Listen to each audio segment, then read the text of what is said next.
What's up? What's happening? How are you? What have you been up to?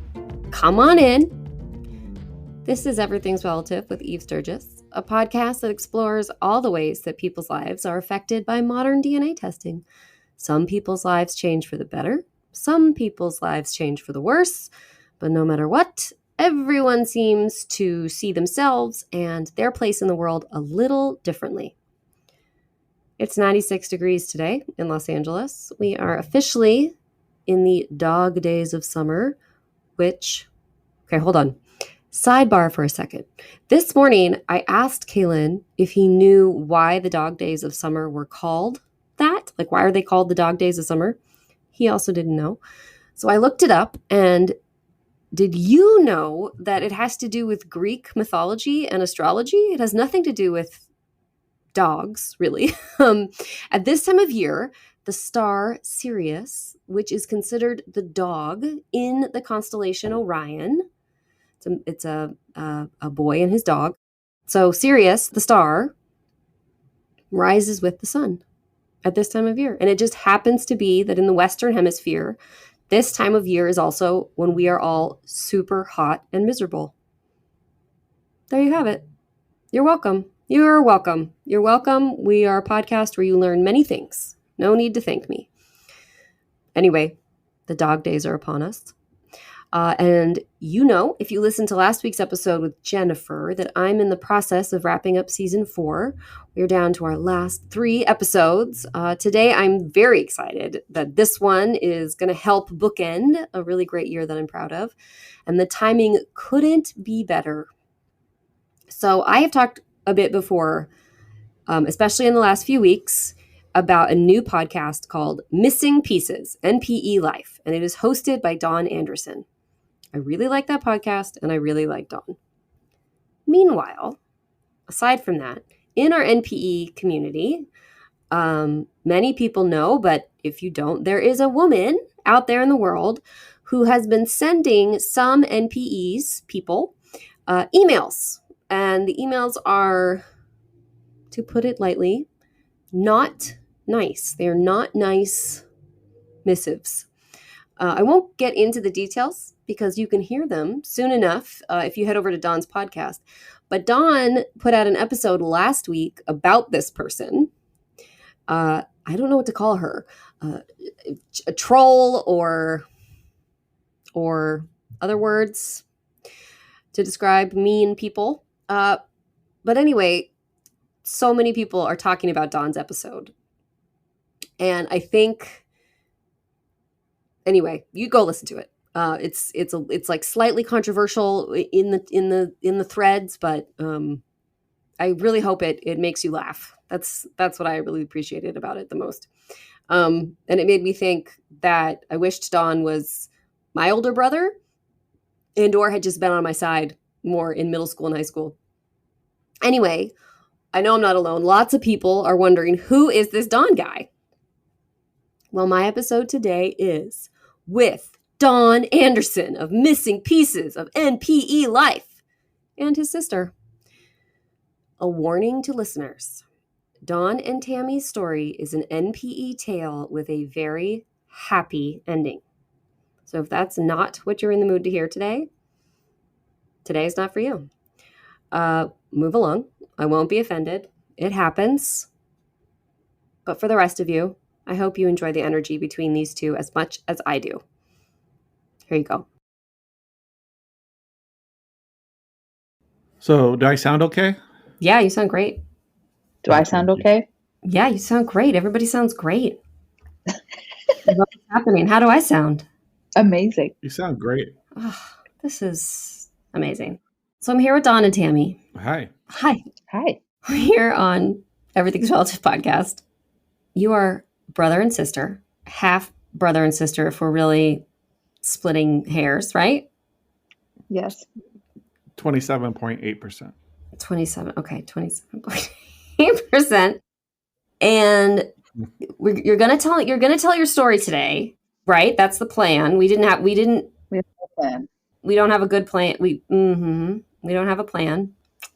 Don't have a plan, but generally, in this podcast. We talk about people's DNA discoveries. So let's focus on that. Tammi, you are in New Mexico. I'm in Mexico. Old Mexico. Old Mexico, as my mom would say it. Old Mexico. Oh, Mexico. You're in Mexico. I'm in Mexico. The country. The country. The country. South of the border. This is amazing. I don't know why, but it's amazing. Sure. That's like blowing my mind right now. We have an international guest. We have an international guest on the podcast. Dawn, you are in Los Angeles. I am. Fun fact about Dawn, which I will probably tell all the time, every time that we are ever in the same space, is that Dawn, I don't know if Tammi knows this, Dawn is the first person in my life who I knew outside of the DNA discovery community. I already knew him in LA, in the world.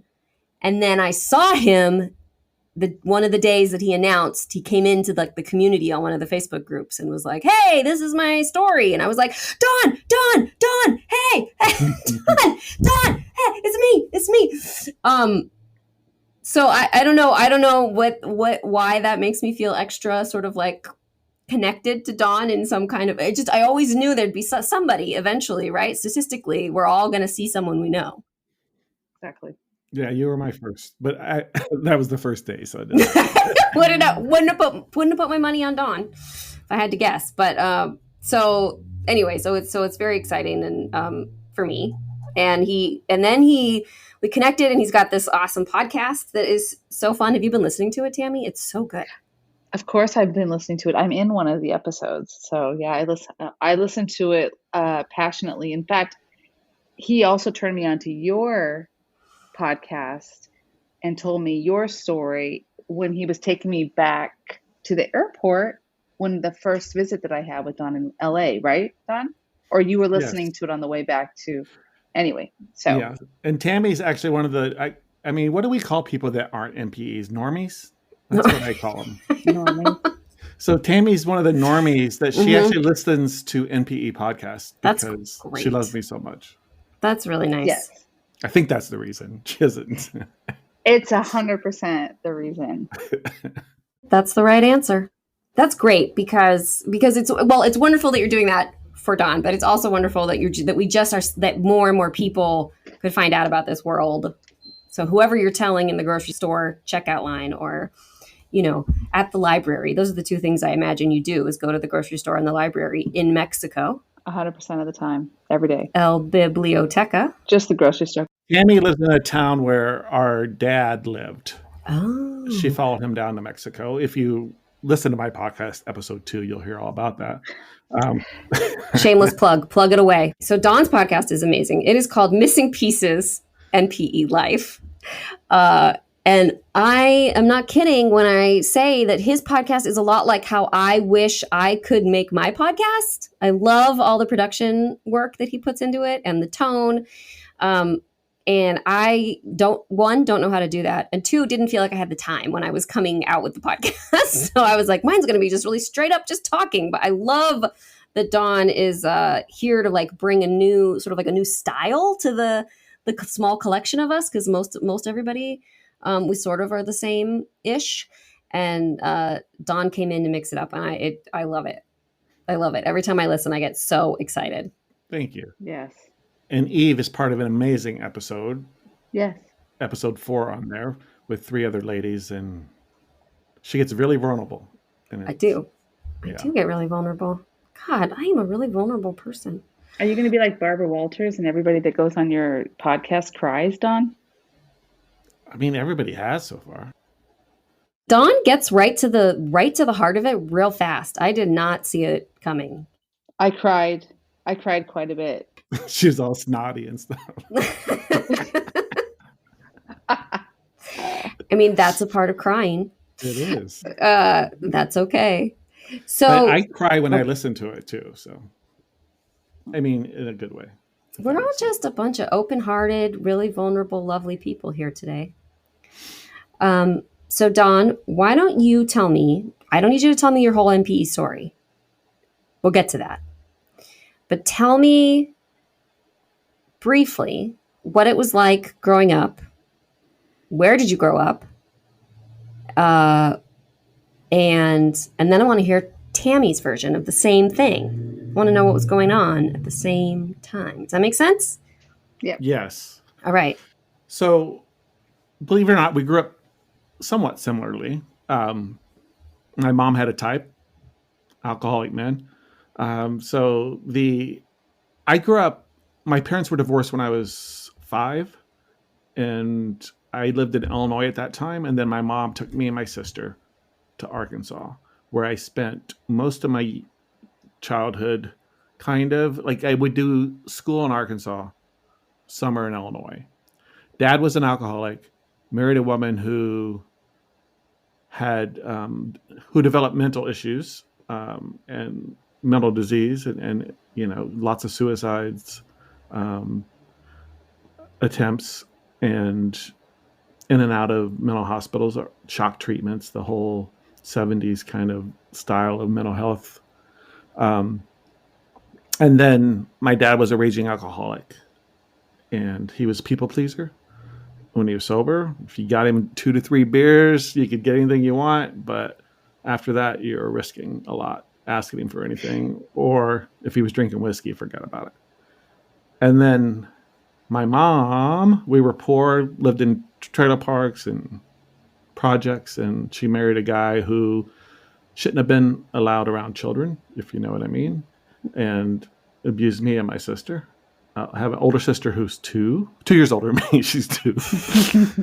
And we grew up thinking we were full siblings, and then found out later it wasn't. So I'll say real quickly that part of I'm in recovery, or places where you tell your story to people.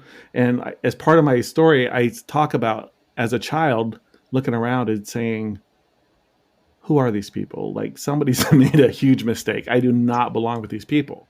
I always had that feeling, and I was just smarter than everybody else. I was, good at school. I was a good athlete, good speller. I mean, not that those things, those are just gifts that you're born with. It doesn't make you any special, but it was just different than my rest of my family. Tammi, what was it like growing up for you?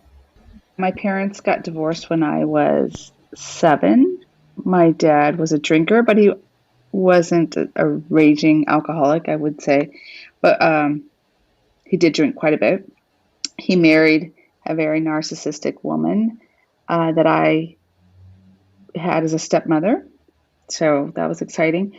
My parents, after the divorce, I stayed with my mom for a while, but then I ended up moving with my dad and with me and my other sister. There's 4 of us. So there's 2 of us grew up with my mom and 2 of us grew up with my dad. Not really like, it was not like, oh, you take 2, I take 2. It's just kind of the way it happened. And there's like this whole long story with that.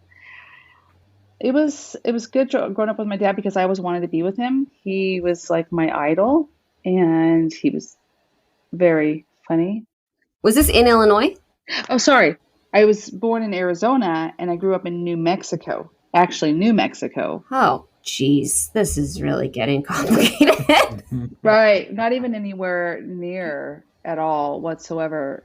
So, yeah, I guess, I don't know if you want to go back to where my dad... how the hookup happened. Is that later? Well, I don't know. We can talk about it now. But yeah, that was that was what I was getting at. Was like, have you guys figured out where that overlap happened? Well, let me just finish my little piece. Sorry. Yeah, you tell. Sorry. No, that's okay. I think it's a great story because something just recently happened that even made it more solidified. But I grew up with my dad, and he became a raging alcoholic, and there was a lot of like verbal abuse and some physical abuse in the house, and it was very, very difficult. But regardless, I was a kid with daddy issues for sure. And so I just followed my dad everywhere, and he moved down here to Mexico, and I started working in his charter fishing business and his real estate company. And he He was my everything, but yet at the same time was very super dysfunctional. Another level, either hot or cold, right? Like either you're amazing or you're a piece of shit. My dad died in 2010. So I thought that was pretty much it until, well, whatever. I felt a lot better once he died. I'm getting into weird things about like my personal situation, but after he died, I felt like this anvil was like no longer on my neck, and I didn't have the weight of trying to please him constantly around my shoulders, and I felt liberated. It was actually really nice, and I will say it again that I felt like it was the best thing that ever happened to me when he died, which is horrible because I idolized him. So now we can fast forward to September 19th, 2021. Don, do you want to talk about that special day, which I call your other birthday? Sure. The NPE world, they actually have a word for it, right? Rebirthday. Yeah, I'm not going to use that. Sounds like afterbirth. That's gross. Okay, sorry. So, yeah, basically, I'll say it real quick. Oh my God. In perfect NPE irony, I wound up with two sisters named Tammy. So that sister that's 2 years older than me is also Tammy. So that Tammy found out that my mom was pregnant when she met my dad. That was a hell of a first date, I tell you. I went on 23andMe to help her figure out who her bio father was. And on September 19th of last year, I got my results back and discovered that there were two half-sisters that I'd never heard of. Not Tammy, her two sisters. So there's four of them. They're full siblings. Okay, wait. So to clarify. Okay. Your older sister, Tammy, who is not on this podcast today, thought she was an NPE. Oh, she is an NPE. I mean, she is an NPE. And so you were just being of service by helping her to find her dad. Yes. And in that process, you discovered that you are an NPE. Yes. And have all these sisters. Or she has all these sisters? Okay, go back to the sisters. Get back to the four sisters. So don't even take it as any kind of, I'm suggesting anything, but I feel like you got to do what you got to do. And what I had to do is I reached out to both her sisters that same day. Mm-hmm. And within 2 hours, I had talked to both of them on the phone. And I messaged Tammy, this Tammy that's on the podcast today, that day. And she was traveling, so we didn't get to Zoom. We Zoomed like the day after. You know what? I'm going to correct you, Don, because you did not actually message me. I messaged you. It was the very first message, but that's okay. And she can tell you exactly what it says. What did it say? Go ahead. Well, you know what? You go tell what you message Rochelle and Stephanie first, and you do that, and I will literally look it up. I have it saved. What I said to you. Yes, I trust you. But so can I jump over to Tammy for a second? So, yep, sure. So for you, when a person, this 27% brother popped up for you, what were your thoughts and feelings initially? Well, this is the story that I was always pretty sure that we had another sibling out there because my father was not faithful ever, that we can be sure of. And I do know that he spent some time in Taiwan in the Air Force. And so I was pretty sure, I still feel like, I'm going to just put it out there, I always do, that I have another sibling out there that is Asian, is Taiwanese, is one and a half. So we were pretty sure of it, so much that we had received this surprise inheritance on my dad's side, a great aunt that died, and we received an inheritance from a lady that I, frankly, me personally, I never met. It was only my other sisters that had met her. So at the time when we were getting this inheritance, I actually told my sisters, Stephanie and Rochelle, that were on 23andMe. I said, make sure you check and make sure we don't have any other siblings out there. Because I had just had two friends that said that they had siblings. Not that they were NPEs, but they had new siblings that they didn't know about.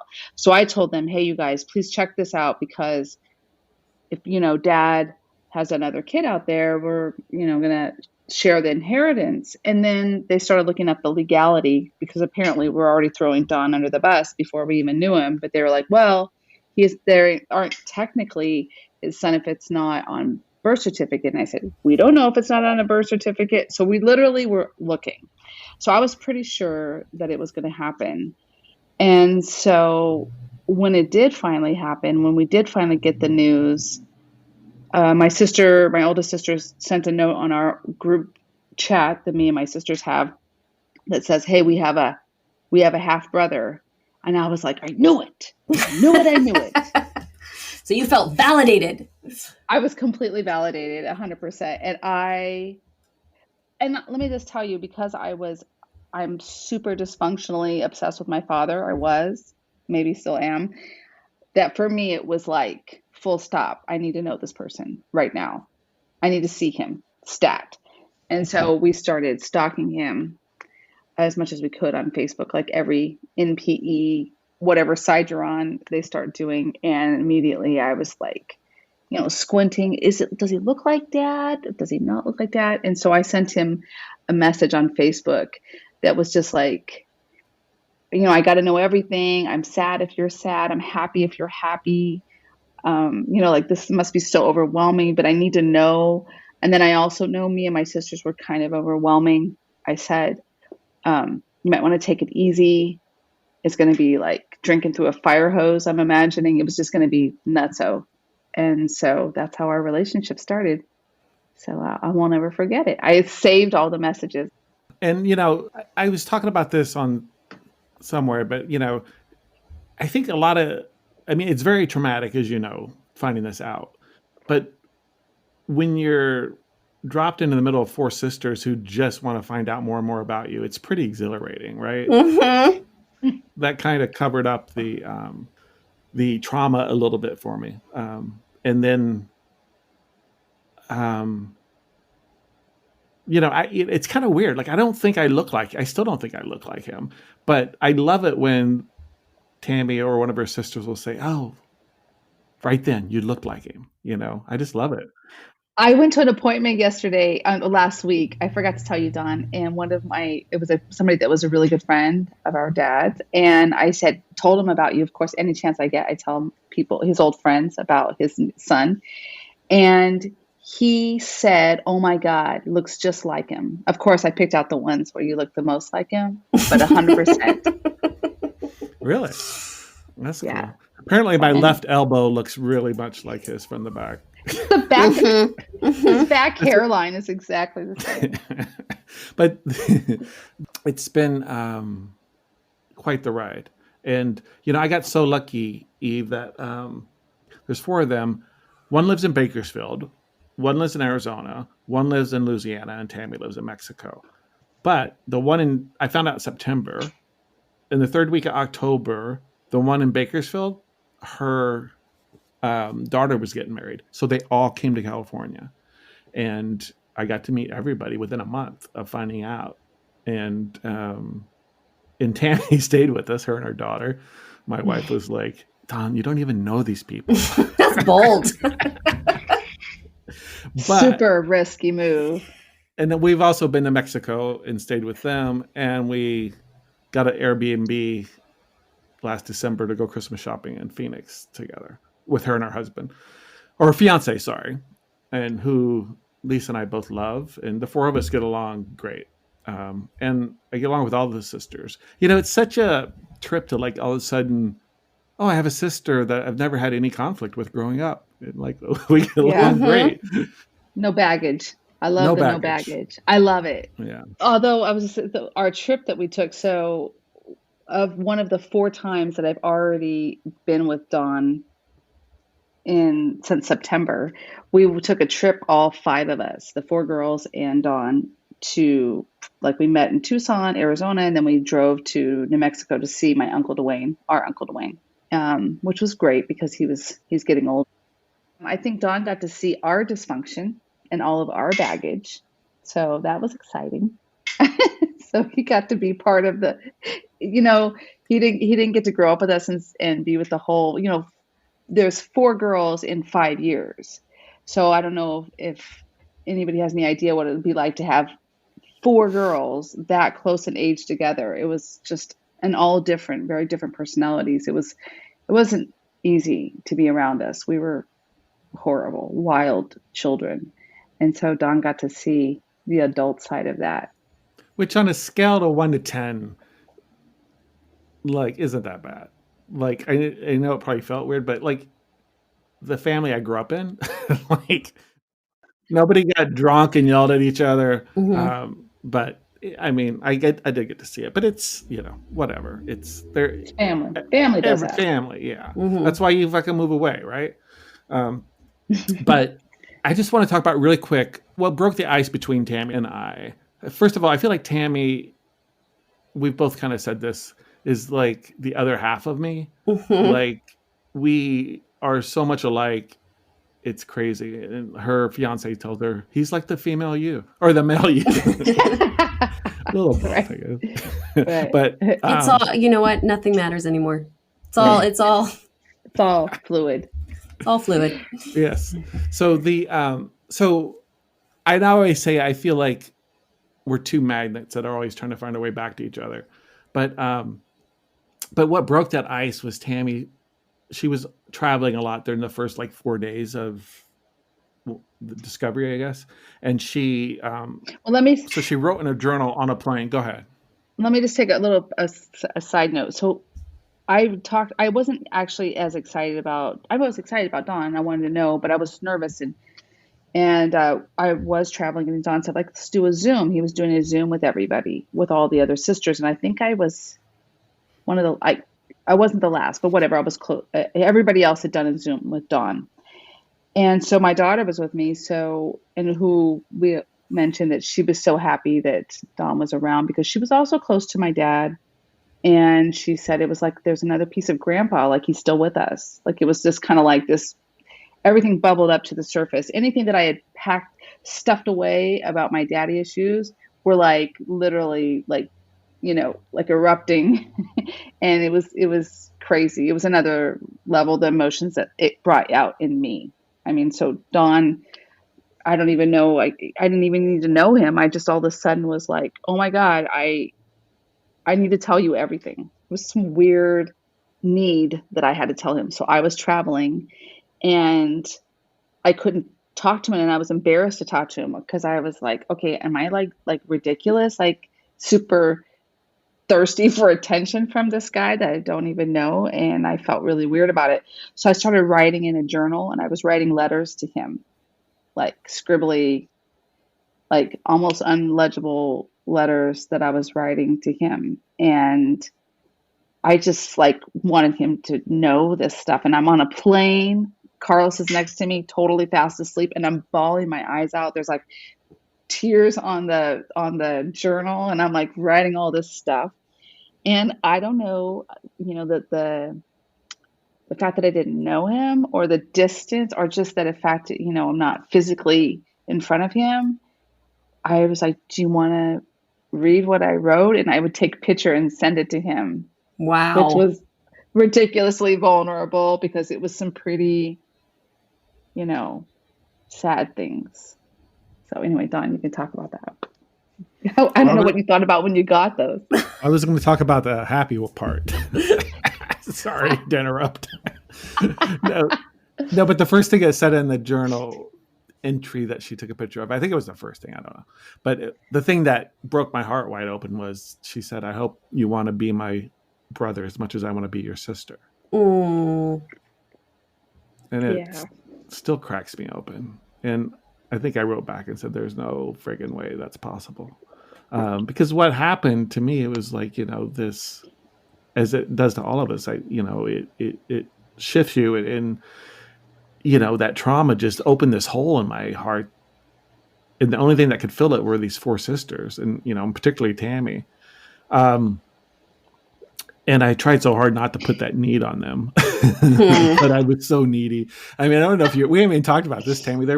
So we text, Facebook message because she's in Mexico. I don't know why we don't use WhatsApp, but anyway, we text all day long. We used to do it even all day. Another level. And then Messenger went out for like 2 days. Do you remember that? Oh yeah. I was like in total like withdrawal. Like I don't know how I would gotten through this without Tammi. Really, I don't.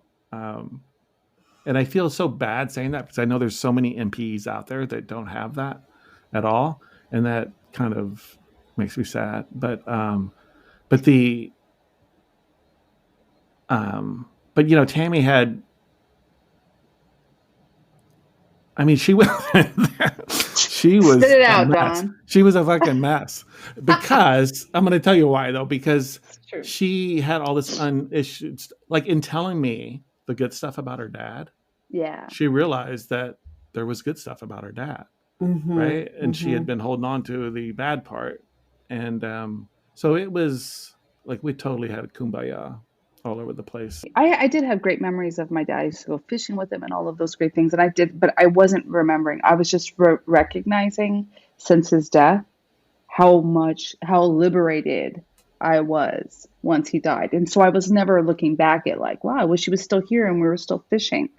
I never really felt that way. In fact, my fiance, I was like, oh, I wish you could have met my dad. Every once in a while I would say that. I wish you could have met my dad. You would have liked him. And he would say, your dad sounds like an asshole. I wouldn't want to meet your dad. He sounds horrible. And I was like, no, he really wasn't. I mean, to everybody else, he was amazing. He was just really hard on his kids. But I started looking at everything totally different. It's like watching The Sixth Sense the second time, like where there's all this stuff going on. And so I started going back and all of the things and points in my life. And I also have a different appreciation for my dad's pain that he was in and all of that stuff. And honestly, I don't know if I would have ever gotten there, or maybe I would have, maybe I wouldn't have, but it was the express train with Don when he was around. And so, oh my God, like that's the greatest part about the fact that this podcast is missing pieces is that, like, honest to God, he was the missing piece. I'm completely and totally in love with this guy. He's like my other side. And he's the first person I want to talk to when I'm sad. And he's the first person I want to talk to when I'm happy. So I'm so thankful. I don't know that everybody's going to have that, but it's 27.8% apparently. I want to get t-shirts that say that. Oh, you should. That'd be so fun. Oh my God, that would be great. That's amazing. Oh, you just got me, like my mind just really started going with t-shirt ideas. Do you want to hear something? Yes. That'll make your hair on the back of your neck stand up? Yes. All right. So speaking of The Sixth Sense, yes. Yes. So in 2000, the year 2000, I think, this friend of mine in LA said, Don, come to this place with me called Club Med because I want to try to hook up with some people, I don't know, it was just, he wanted a wingman. So I went and that was really nice of you. I did. And really nice guy. And so I went, whatever, we're there for like 4 or 5 days, came back, blah, blah, blah. Never thought about it again. I've only been to Mexico twice. That time, and then I went to Tijuana once. And that time we flew for a long time, blah, blah, blah. And I know. And it was on the Sea of Cortez. That's all I remember. So when I started talking to Tammi and she said, yeah, your dad lived here, or dad lived here and blah, blah, blah. I looked up, oh, that's kind of close to where that Club Med was. And I looked Club Med Mexico and couldn't find it, forgot all about it.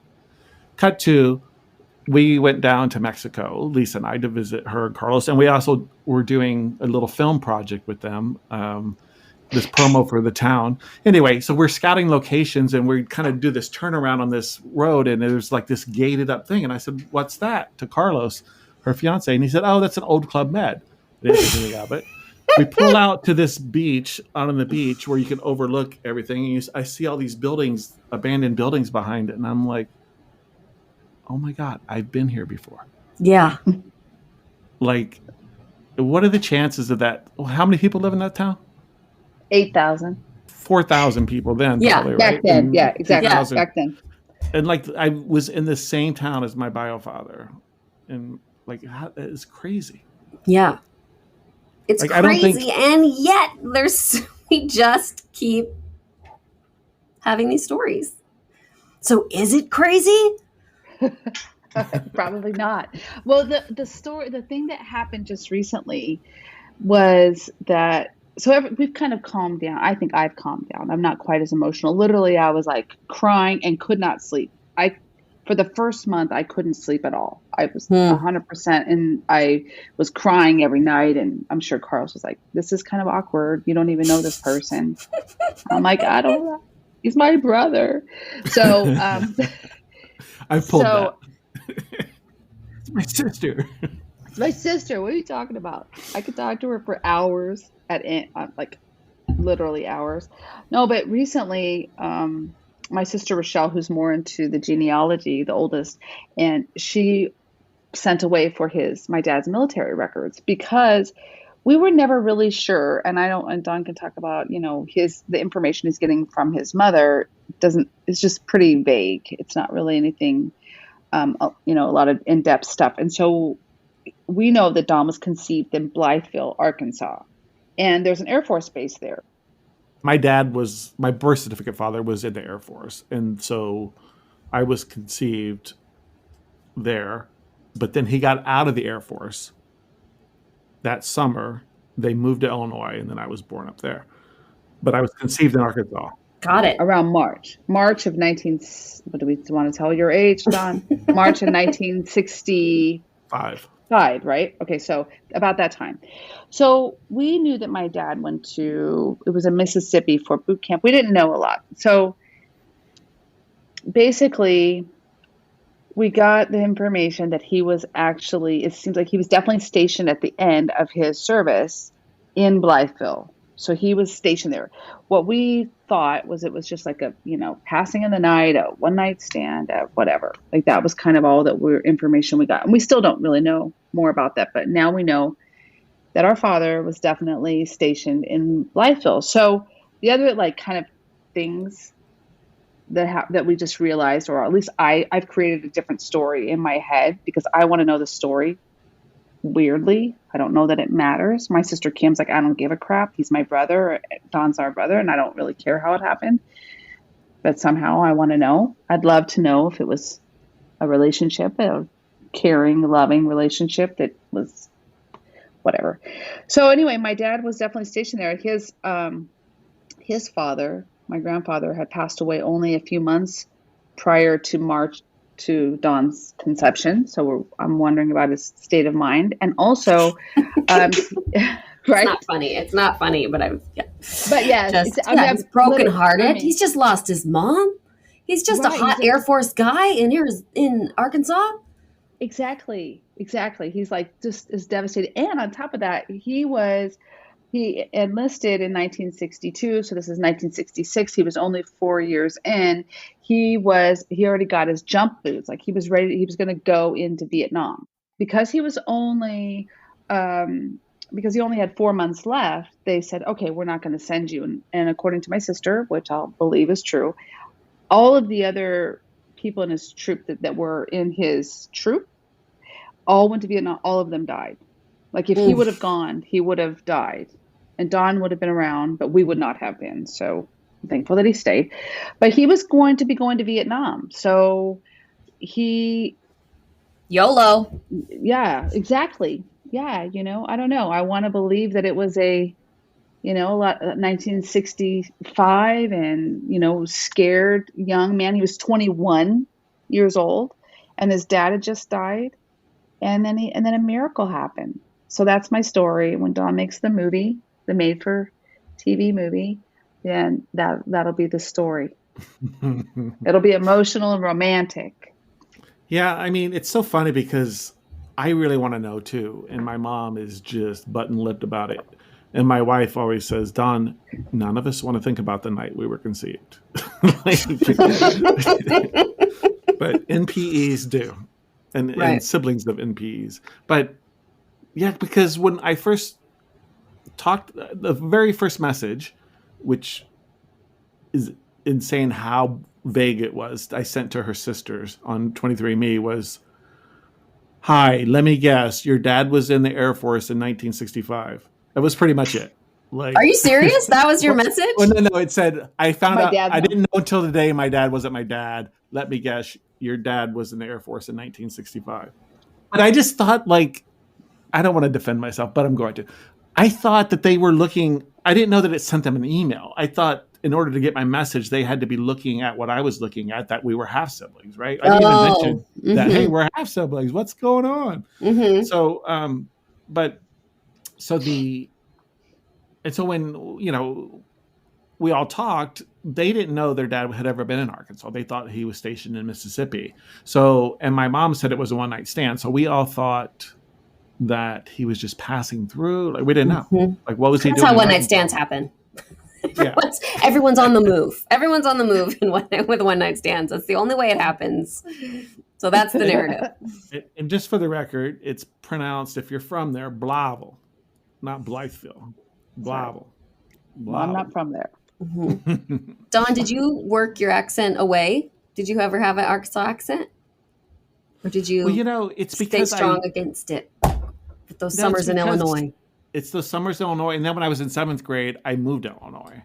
And my first 5 years were in Illinois. So I just always balanced out. Like, I'm a chameleon, basically. If I've been Arkansas, I will start saying y'all and fixing pretty damn quick, probably. But I adapted just, to not be called a hillbilly when I was in Illinois. And then when I was in Arkansas, they'd call you a Yankee. So, right. You never fit in anywhere. I didn't until these 4 sisters. Until now. But seriously, Eve, and I think I probably told you this personally, but finding out who their dad was in terms of personality and stuff, like my whole childhood makes sense for the first time ever. Like, it made everything make sense. And, and it's like, one thing about growing up the way I did is, like, somehow I persevered, as they say in the Midwest, pulled myself up by the bootstraps and went on with my life and kind of made a pretty decent life. And the 4 of them all did the same thing. And our dad had a worse childhood than any of us, right? And he made something of his life. So it's like, whatever he had genetically, he passed it along. The resiliency gene. Yeah, it's amazing. And I fit in with these 4 way more than I ever have with my own family. My own family. Ooh, that's a slip. My real family. But I fit in with them just personality-wise, sense of humor-wise, just way, like, the first time I had a conversation with one of them was, the first Zoom was Rochelle, and my wife was there in the room, and she was like, interrupted us and said, oh my God, like, you guys, the conversation you're having, he's never had a conversation like this with this, because we were diving deep into the genealogy thing, and right? DNA, and like, he could never have this conversation with the siblings he grew up with. And part of it's just, they don't have the curiosity. I don't know. I hate, like, saying how wonderful they are, if it's saying that my siblings aren't wonderful that I grew up with, but I don't know. It's just a matter of fitting in. It makes you wonder so much, like, I know the nature nurture thing. Right.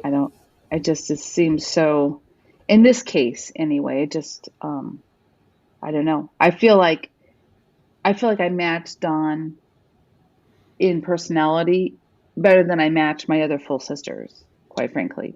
I mean, I love them all and all that, but I definitely, I'm not a phone talker, but I could talk to Dawn every day, literally, without, I always, we try to sneak some time to talk to each other. And when it's been a while, I'm like, wow, it's been a long time.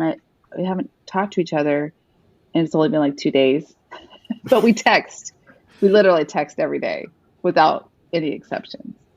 And also, too, I just want to say to the NPEs out there that if you're in this situation, especially if it's the opposite sex, include your mate. Like I made it, we both did, like, all 4 of us are going to Zoom, right? And they ended up loving each other. And it was weird because all of a sudden you're giving your energy to this other woman. Like, it was a little weird for my wife, and rightfully so, right? It was weird for Carlos also. But by including them, I think it put them at ease. And like now we're all four thick as thieves. And Eve, I'm giving her away when she gets married in November. No, you're not. Are you really? Yeah. Yes. What? Oh my God. Yeah. That's really, really cool. I love that. Yeah, no, I'm actually glad you talked about that, Dawn, because I think that's there's a lot of like elements of the NPE dynamic experience of meeting people and talking to people and finding connections with people that are there's like a lot of subtext that's really uncomfortable, but nobody knows how to talk about it, or nobody is talking about it. And you just did it. You just put it right out there. Like, hey, like include spouses, include partners. This is weird for everyone, because of where energy is going. And so I think we have to start doing that more, just saying stuff out loud about what's like the uncomfortable things, and how we're working through it. I think that's awesome. On one of Lily's podcasts, there was a guy that talked about how he met his a little sister, and he said it so naturally, which felt awkward for me, but he said, my wife told me we're just like teenagers in love. And I was like, that's just weird. But that's literally kind of, it's like it's super intense and super overwhelming. And there's a lot of emotion. And for me, there was a ton of emotion. I'm sure I only talk about myself. I can't, Don finds out that his dad's not his dad. But for me, I'm like, my dad's been resurrected. You know what I mean? It's like something weird. And so it was a lot. It was really weird. And it felt like too much. Like I was obsessed with him. And like, how do you define that? Like, I don't think you can't read about that in a book. Like, you know, you're going to find a new brother and you're going to be obsessed with them. I mean, it's calmed down. Thank God. Finally. It was overwhelming. I'm glad that things were going okay in my life, that I actually could focus on that, because it was at a weird time. And I think Don even too was at a point where he wasn't working any like major jobs at the time. And so it was like one time he said, Lisa said that you guys talk an hour a day. And I was like, we do not. It was like an hour and 45 minutes yesterday. I don't know what she's talking about. By that time I still took on, I was like, dude, we've only talked to each other twice today. Yeah. Relax. Yeah. Remember when you did get busy? Yes. Like, you know, because I was going to this NPE group, which I think I told you about, Eve, but like, and one of them had this relationship like Tammi and I, right? With her, she was a girl and he was a boy. And then he rejected her, right? And she was just, and I heard her on, it was, you know, a Zoom meeting. So I did the Zoom the night I drove to San Diego to drop her and her daughter off, and just had this wonderful experience with them, loved them. And then get in my car and drive. And this woman starts just the whole therapy session, group therapy was about her crying because her half brother rejected her. So, you know, we were in this like, you know, love fest, and then she got busy for like just crazy busy for like 4 days. Oh no! Really available, and I was just like, oh my God, she's Dawn's worst nightmare. Yeah, it sent me back to like when I was like that insecurity as a teenager. You know what I mean? Like, you know, which is the same thing what we've been talking about is those, you know, but anyway. It's weird. It's just weird. It was weird. Let's be honest. Yeah. It was a little bit odd. It was odd for me, but I couldn't help it. It was like I was on because I'm emotional, like my brother. And so I was also, anytime that, you know, I'm always worried about, like, am I annoying him? He's so cool. I don't even know why he like me, you know, like stupid thoughts. But now I know that I'm more cool than him. It doesn't even matter. You're way cooler than me. You are. And you're funnier too. I feel weird sometimes with the other three sisters, Tammy's, you know, full sisters, because I don't think it was obvious to them until we went on that trip together, maybe, that how close that you and I are. But yeah, because Stephanie was like, do you guys talk all the time? And I was like, why are you guys like best friends? What's going on here? Yeah. Oh, and that bothered me too. When we all four went, the first place we went, we had to stay in two different apartments, and we were in different apartments. And I was just like, that's fucking bullshit. Bullshit. But it was better. It was so much better. It was so It much was better. because I got to bond with Kim a lot, who we drove there together from LA. But I just wanted to, if I could find this really quick. But What are you finding? oh my God, I can't find it. I'll try Spit to it out. paraphrase it. So Kim, the one who lives in Bakersfield, and I drove, from Tucson to LA there and back during that trip, right? We met everybody else there. She's in Bakersfield. She picked me up and then we went. But so we had a lot of time to talk. We didn't play the radio once the whole time. And so on the way back, we were talking about my relationship with Tammi, and it became obvious to her that how close we were. And she got a little defensive, and I don't know. I was trying to explain it, and I don't know. And then she sent me this. I didn't know if I had succeeded, and she sent me this beautiful text later that day or the next day saying, I just think that, oh my God, I'm going to blow it because I don't remember. But it was basically saying, when you found out your dad wasn't your dad, it was like you fell out of your family boat. And so your old family was in a boat, and we were in a boat, and we were calling you to come get in our boat, And she said, but Tammi jumped in the water with you. Oh my gosh. And that was just a perfect analogy, I think. Mm-hmm. No. I told you she said that, didn't I? Yeah, you did, but it just still gets me that she said that. Yeah. Oh my gosh. It's really amazing. So, okay, I found the my very first text to Don. The very first thing I said to him. They're going to think you're crazy. Right. I'm dying to know everything. First, I'm sad for you if you're sad, but I'm excited to know you. I am sad my dad has passed away before you can meet him if you wanted to. Is your mom still alive? I wonder how she remembers my dad. So many dumb questions. Sorry if it's overload. Me and my sisters have no filters and we tend to overshare. You might want to take it slow. I believe a trip to LA is already planned. Like literally, that's the same day that he found out. A night we'd already planned a trip to Los Angeles to meet him. That's awesome. I hit the jackpot. Yeah, you really did. It's really awesome. Yeah. I wonder what it is that makes some families a jackpot like that and some families, the opposite. I mean, I know that there's like probably one of every, at least one of everything. Like it's on a spectrum and there's extremes on both ends.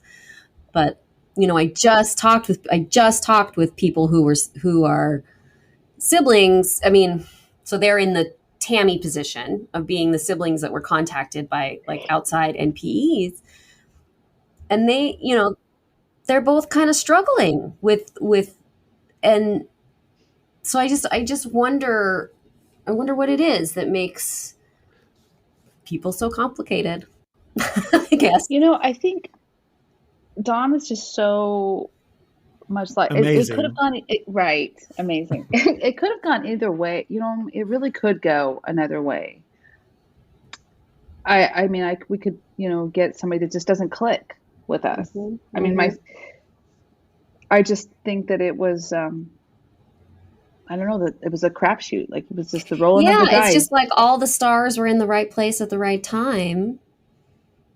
Right. But Rochelle did say, I don't want to find another one. I can't go through that again. My oldest sister, she was like, and I said, yeah, I can't wait to find another one. I don't know. John doesn't want me to find another one because he's afraid I'm going to throw him away, discard him like he was I know. used. I do not want to share.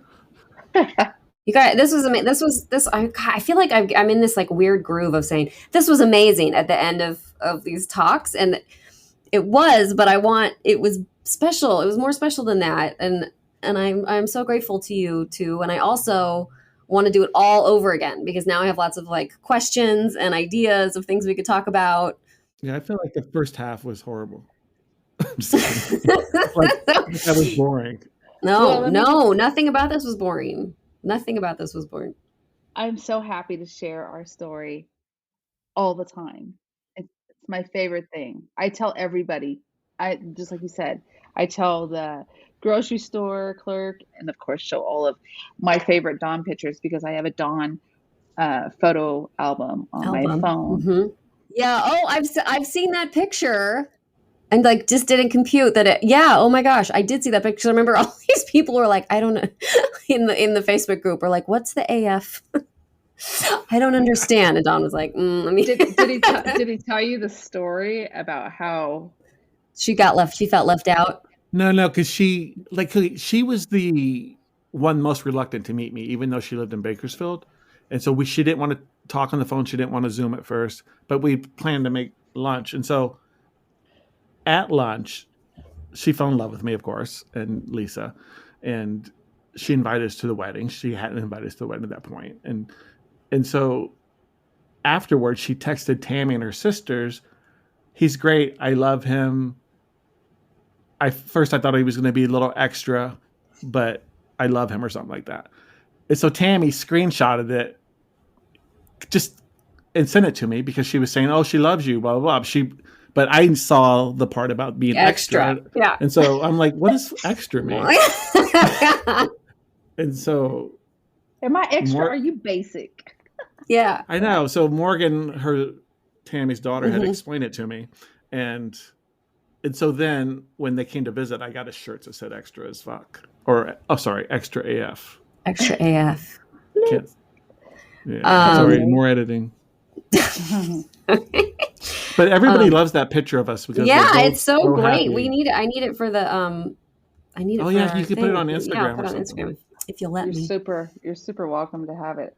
Awesome. Yeah, send it right over. It's in my. I also have a folder for the Blairs on my phone. Amazing. Yeah. All right. Any last thoughts or words or encouragement or advice or? If you want to go to San Carlos, Mexico, on the Sea of Cortez, Tammi owns a real estate company there. Yeah. I don't need to plug my real estate company. But I appreciate it. I know no extra words. I'm so thankful, and just like he said, if you're open to it, to receiving other humans that didn't ask for the situation that they came into, have some empathy. I think that's just huge. Have some empathy of the other person, and our family's family. What are you going to do? You don't always love them all. I mean, you love them all, but you don't always like them. So family's family. That's what I say. All right. Thank you, Eve. No, thank you for giving me in the middle of your day. Anything from you, Don? No, I just thank you, Eve, for being of service to the community. I love your podcast, except when it made me cry at work the other day. And but I did love it. It was good. I texted my NPE therapist and said, we got some stuff to talk about. But thank you so much for being of service and being such a beacon for those of us in the NPE community. Oh, well, stories like this that help me. It's like, really, I'm doing it for me as much as I am for anybody else. Yeah. Really, really. Awesome. Really, truly. Thank you so much. All right, you two. I will be in touch as I listen back to all of this and figure out what to do with this mess. That was such a fun day. I'm so grateful to Dawn and Tammi for being open and vulnerable and giving me some time. Everyone, please go over to Dawn's podcast and subscribe to it now. And he's got more episodes coming out as the year goes on. So as my episode comes to a close, his will still be going. See how that works? You can listen to different parts of NPE creativity throughout the year. Anyway, okay, so all week, all the time in between recording sessions, I think of all the things to say on this podcast. And I think, I'll tell everyone about this, and that happened. I'll tell everybody about that. And this is this thing I'm thinking about, and I get here and it all just most all of it, like 99% of it, it just turns into nothing. Like mist that evaporates into the Los Angeles skyline. So I'm just going to leave you with that imagery today, my friends. You know all the things that you can do to support me. Follow me on social media, join the Patreon, leave a review, blah, blah, blah, blah. Want to get a funny t-shirt? Go to my website. Want to share your story or complain about one thing or another? Email me, eve@everythingsrelativepodcast.com. Want to cool down on the dog days of summer? Have a popsicle. Thanks for being here with me, regardless of the weather. I will be back next week for the second to last episode of season 4. Woo! Definitely come back because I'll be making some fun announcements and my guests are just fan-fucking-tastic. And don't forget to put on sunscreen. Bye-bye. Everything's Relative with Eve Sturgis is produced by Eve Sturgis and Kaylin Egan and edited by Joy Rumel. Logo designed by Ivy McNally and music is used with permission from Goodbye the Band. Eve is a licensed psychotherapist, but her podcast episodes are not therapy sessions.